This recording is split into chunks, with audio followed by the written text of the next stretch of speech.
Gobierno de la provincia del Neuquén.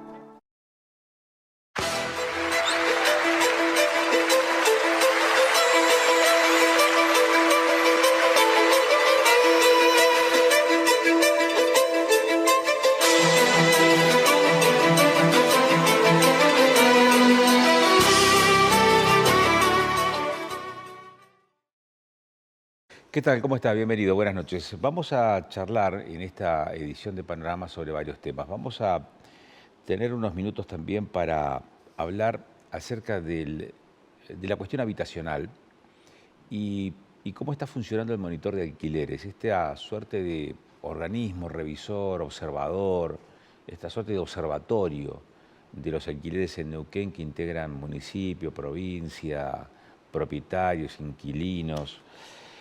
Así que sobre ese tema vamos a dedicarle también un espacio aquí, de la misma manera que vamos a hablar acerca de esta situación turbulenta que se ha planteado en el ámbito político, particularmente en el ámbito legislativo, por la contratación de familiares directos como planta política o como planta contratada de uno de los poderes del Estado, en medio de una gestión que lo que intenta no solamente es transparentar las cuentas, sino también de optimizar la utilización del recurso público.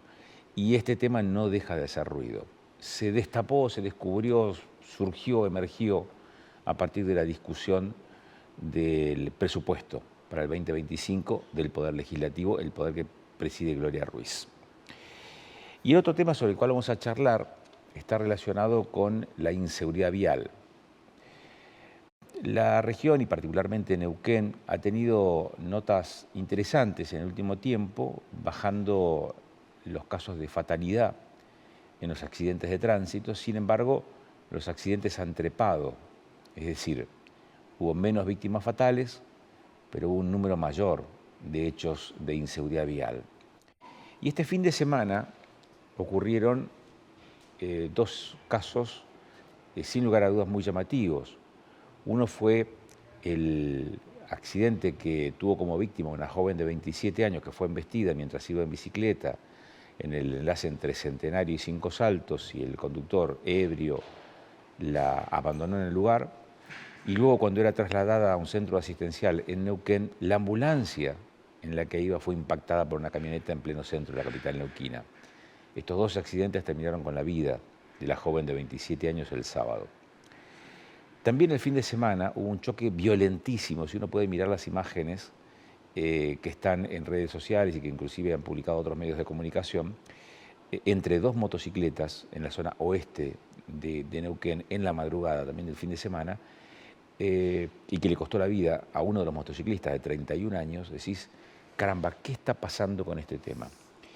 Está Fabiana Marillán con nosotros. Ella forma parte de la organización Estrellas Amarillas, una organización que a nivel país lo que intenta es concientizar sobre la necesidad de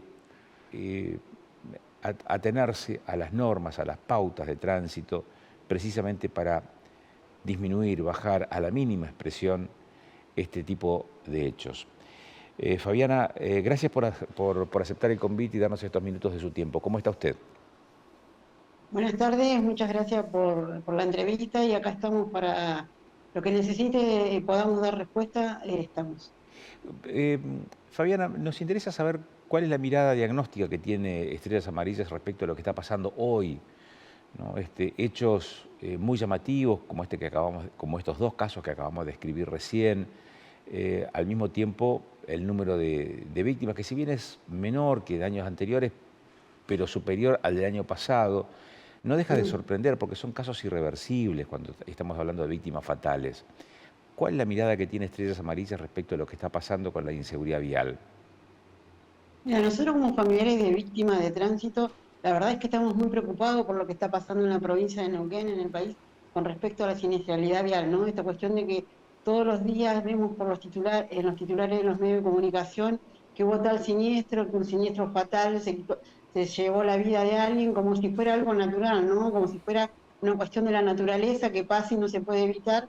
Y nosotros lo que estamos tratando es de generar conciencia de que estos hechos son totalmente evitables y que después seguir con la ausencia de ese ser querido es muy difícil, sobre todo cuando hablamos de un hijo o de una hija, para esos padres que quedan totalmente vacíos, ¿no? Con la ausencia de un ser querido.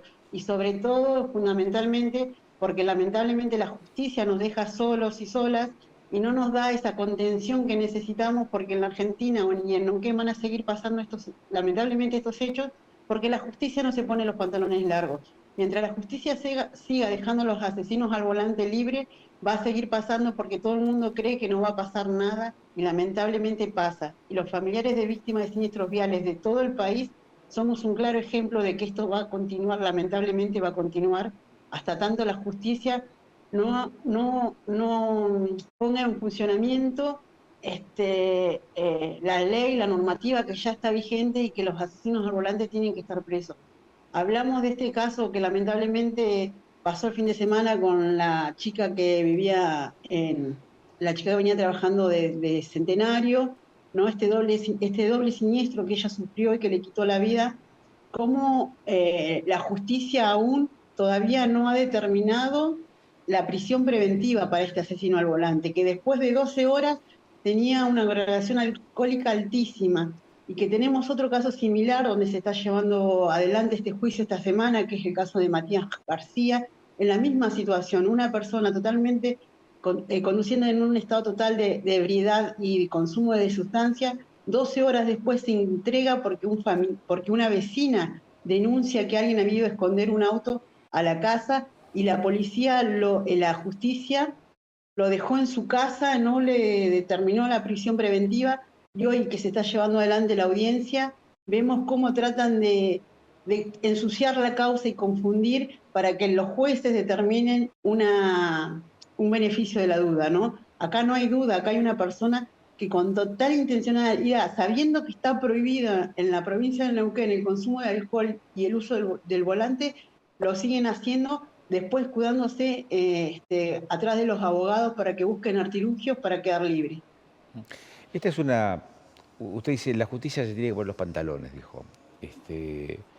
¿Es la justicia la que tiene los elementos o es la normativa que rige en la Argentina la que debería prever una sanción quizás más severa para este tipo de casos desde el vamos, desde el momento en que se produce el accidente? Estrellas Amarillas, ¿qué ha dicho respecto de este tema, Fabiana? Nosotros venimos llevando adelante un pedido de modificación del artículo 84 y 94 desde hace años. En el 2013 hubo una modificación donde el consumo de alcohol, el consumo de droga, el exceso de velocidad y el abandono de personas pasa a ser agravante, cosa de que la gente que incumple la normativa y mata a otro tenga que ir preso. Los jueces tienen esa herramienta. Nosotros seguimos peleando porque las penas sean muchísimo más altas, pero no por una cuestión de venganza ni de llenar las cárceles de asesino al volante, sino para que se tome conciencia de la responsabilidad del incumplimiento de las normas y las consecuencias que esto trae, ¿no? Y esto que vos planteabas, de que esos daños son totalmente irreversibles. Nada ni nadie nos va a devolver lo que nos arrebataron por no cumplir las normas de tránsito. Se aprobó la tolerancia cero, digamos, en el consumo de alcohol, y sin embargo este tipo de hechos siguen existiendo. ¿Es la severidad la que va a determinar una baja en la cantidad de hechos que se producen en función de este antecedente, Fabiana? Nosotros creemos que la ley de alcohol cero a nivel provincial, nacional y municipal viene a salvar vidas. De hecho, la tendencia marca que han habido menos siniestros fatales con el consumo de alcohol. No quiere decir que no sigan habiendo, los hay, pero en menor medida que en el 2007 o en el 2008, cuando le quitaron la vida a Belén y Franco y comenzó toda esta campaña acá en la provincia de Neuquén. Existe, yo creo que lo que falta acá tiene que ver con una cuestión de control, de fiscalización, de campaña sistemática, ¿no? Entender la siniestralidad vial como un problema de salud pública. Y en ese mismo sentido, y como está declarado por la Organización Mundial de la Salud como una pandemia, la ciudad de Neuquén, la provincia de Neuquén y Argentina tienen que hacer una fuerte campaña con respecto a esta situación de la siniestralidad vial, ¿no? Entender la siniestralidad vial como un problema de salud pública, como se hizo con el COVID. Nosotros venimos llegando desde la Ciudad de México, estuvimos participando como ONG de la primera reunión latinoamericana de seguridad vial y nos encontramos lamentablemente que en muchos países sigue pasando y lo mismo que nosotros, y en otros casos está mucho más complicada la situación. ¿no? Nosotros, por más que tengamos normas de avanzada, también creemos que tiene que ver con una cuestión de responsabilidad individual, la cuestión de entender que el vehículo es un arma y que depende de nosotros cómo lo utilizamos, cómo lo usamos. En ese sentido, es un montón de cuestiones que tienen que ver, ¿no? La educación, la prevención, campañas sistemáticas de concientización con respecto a la educación vial, para que no tengamos más esta cuestión de la inseguridad vial que estamos atravesando en estos momentos. El año pasado, lamentablemente, en el mes de noviembre también se dio altísimo el número de víctimas de siniestros viales y vemos como que hay una ausencia de provincia, no hay una campaña sistemática, no hay prevención, no hay concientización, no hay educación, y eso por supuesto que nos preocupa. A diferencia de que la ciudad de Neuquén hemos visto que las fotomultas han educado un poco, evidentemente a los ciudadanos nos importa más el bolsillo que otra cuestión. La última pregunta y no le quito mucho más tiempo. Entonces, ¿más severidad en las sanciones o más controles para prevenir? ¿O ambas cosas? Ambas cosas, por supuesto que son ambas cosas. Nosotros creemos que necesitamos una educación preventiva, una educación reparativa. Necesitamos que la justicia se haga cargo de estos muertos, ¿no? Mirá, nosotros decimos que los muertos salen gratis, los muertos lo único que pagan son los familiares de las víctimas. El Estado político, el Estado quien nos gobierna, no se hace cargo de los muertos. Estos muertos que tenemos, estos casi 56 muertos que tenemos en la provincia de Neuquén, se tienen que hacer cargo los funcionarios provinciales, los funcionarios municipales. La mayoría de estos números se han dado en rutas. Entonces, ¿qué hemos hecho en la autovía norte para evitar que en el mismo lugar hayan más de 3 víctimas fatales en lo que va del año? ¿Qué hizo provincia? ¿Qué hizo el municipio? Nada, fueron, se sacaron una foto y nada más, y quedó en ese reclamo. Entonces, necesitamos obras. No puede ser que la autovía norte, todavía no tenga la finalización de obra para poder invertir o intervenir en obras que van a salvar vidas. ¿Qué estamos esperando? Ok. Gracias, Fabiana, por estos minutos que nos ha dado de su tiempo. Muy gentil, muy amable. No, muchísimas gracias por el espacio. Llamamos a la reflexión porque entendemos que muchas veces tiene que ver con la responsabilidad individual, pero también entendemos que esto es un problema de salud pública y así se tienen que hacer cargo los gobiernos nacionales, provinciales, con respecto a esta situación, para que dejen de haber familiares totalmente devastados en un segundo. Fabiana, que termine bien el día. Muchas gracias. Muchas Fabiana gracias. Marillán forma parte de la organización Estrellas Amarillas. Con él hablamos sobre las cifras que no dejan de encender una luz de alarma y de preocupación. Y esto tiene que ver con la cantidad de fallecidos en siniestros viales en la provincia de Neuquén. Este fin de semana fue llamativo porque hubo dos choques que le costaron la vida a personas jóvenes, una mujer de 27 años, que residía en Cinco Saltos cuando se iba de trabajar desde Centenario en bicicleta y fue embestida por un vehículo conducido por una persona alcoholizada. Después la ambulancia que la trasladaba a Neuquén fue impactada por otra camioneta y ambas situaciones derivaron en la muerte de esta joven. Y después hubo otro accidente también el fin de semana en Neuquén capital entre dos motocicletas. En la madrugada, en horas de la noche, dos motos en una intersección.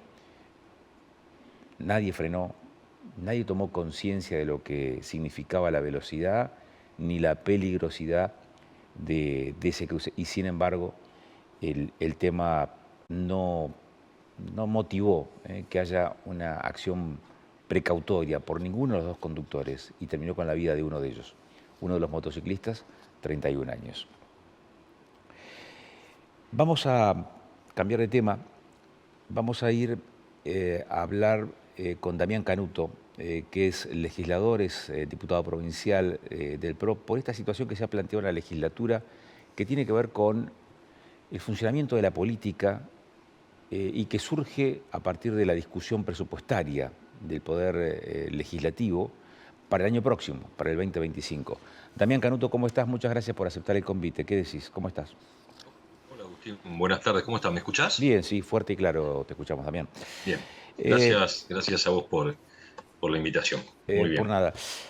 Tema presupuesto, pero además tema de contrataciones, de familiares y personal directo. ¿Qué tiene que hacer la legislatura Se está hablando, se está discutiendo, se está tratando en el ámbito parlamentario sobre la necesidad de mejorar la situación presupuestaria del Poder Legislativo, pero al mismo tiempo surgió este tema.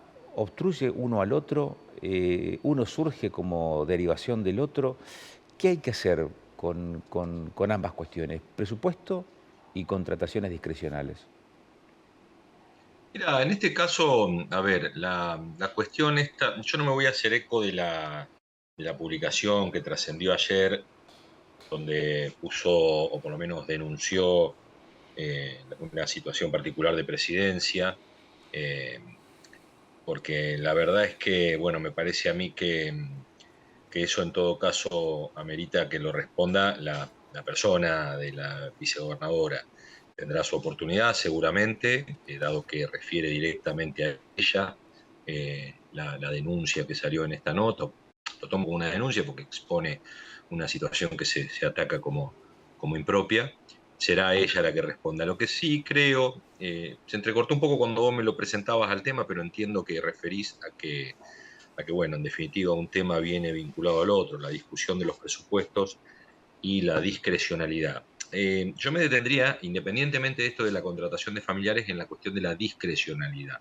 Eso sí ha sido materia de discusión, ha disparado una discusión que quizás en otras ocasiones no se daba cuando se discutían los presupuestos, porque bueno, había un statu quo que total a nadie le importaba, a lo sumo quienes circunstancialmente habíamos ocupado cargos de legisladores opositores, como me pasó a mí en el periodo 15-19, que podíamos marcar inconsistencias, podíamos marcar discrepancias respecto de eso. Y justamente tomaba el término que vos usaste, que es por otra parte el que nosotros también observamos, es decir, que un presupuesto para ser aprobado tiene que tener algunas consignas que son bastante, debieron ser siempre lógicas, que son la del no déficit, es decir, que no se puede aprobar un presupuesto con déficit porque es prácticamente firmar un cheque en blanco, es decir, es saber que, no están, que estamos aprobando un presupuesto que no se va a poder cumplir.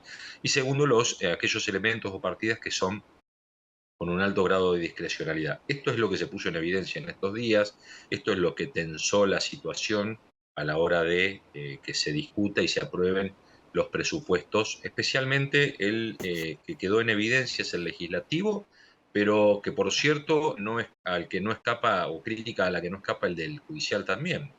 Es decir, porque tienen partidas como las que se criticaron, que aparecían como demasiado potestativas para la autoridad, como en este caso la presidencia, y que generaban, hay un desfasaje que no satisface a quienes en definitiva tenemos que aprobarlo. Nosotros los legisladores, los propios del Frente Neuquén-Izate, los que son opositores, tenemos que dar, obviamente, una herramienta como es la ley madre, que siempre se habla de los presupuestos. Pero esa ley tiene que contemplar previsibilidad. Y si dentro de esa pretendida previsibilidad está la discrecionalidad o el carácter potestativo de algunas partidas, pues bueno, tienen que observarse y tienen que corregirse. Estamos en tren de eso.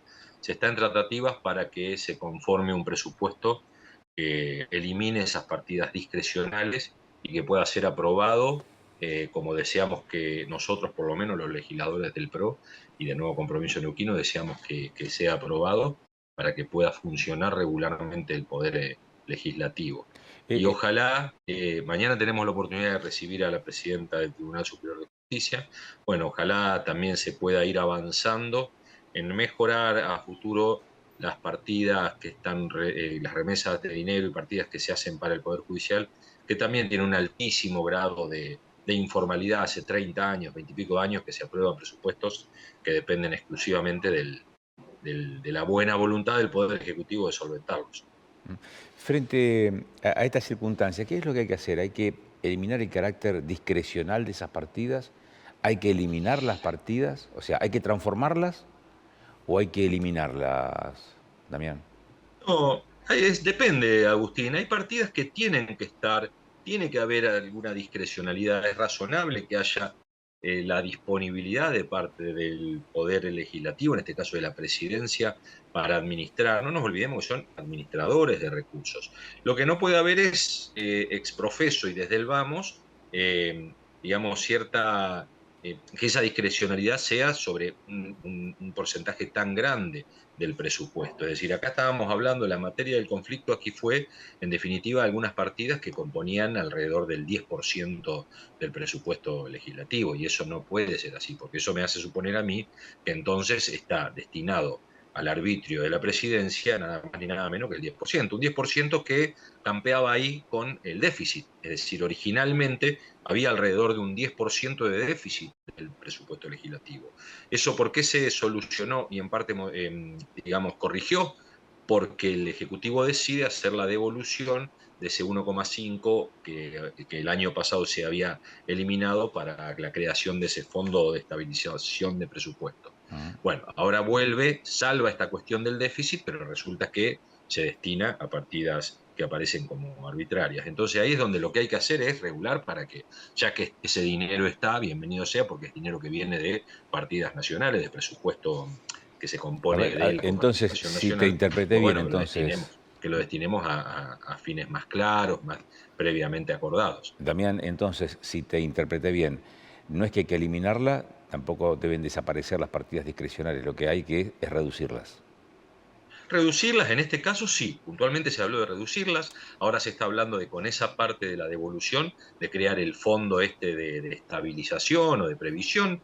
Yo estoy de acuerdo, desde el principio estábamos de acuerdo, si bien surgió de una manera intempestiva y es lo que generó la gran discusión en el recinto la vez pasada, de que fue de una manera muy intempestiva en la que la mayoría ignorábamos esa situación de la imposición del fondo, a medida que se fue discutiendo todos estuvimos de acuerdo que sí, lo que se hace es destinar buena parte de este dinero, llamémosle, supongamos la mitad de este dinero que se reincorpora por ley y se destina a un fondo, llamémosle de contingencia, como quiera ponérselo, pero que en definitiva son fondos de reserva para resguardar la posibilidad de que la inflación sea mayor a la que se prevé, que es posible que así sea por otro lado, porque se está previendo una inflación de 18%, que quizás es demasiado optimista porque puede pasar que sea más alta. Entonces, para eso está bueno que haya un fondo de reserva que en definitiva es dinero, que sabemos que sí va a ingresar y que en todo caso no lo comprometemos ya de entrada a gastos, sino que lo comprometemos a una suerte de ahorro. Nosotros por principio estamos de acuerdo en que el Estado tenga capacidad de ahorrar para ser previsor. Hay partidos, hay, digamos, sectores que creen que si el Estado ahorra está inejecutando. Yo no creo que sea así. La subejecución es cuando la partida está destinada a un fondo específico, llamémosle infraestructura, y no se ejecuta. Eso es inejecución por definición. Ahora, que el Estado pueda prever y hacerse de fondos anticíclicos, como se suele llamar, me parece que es una buena previsión. Los estados ordenados lo tienen.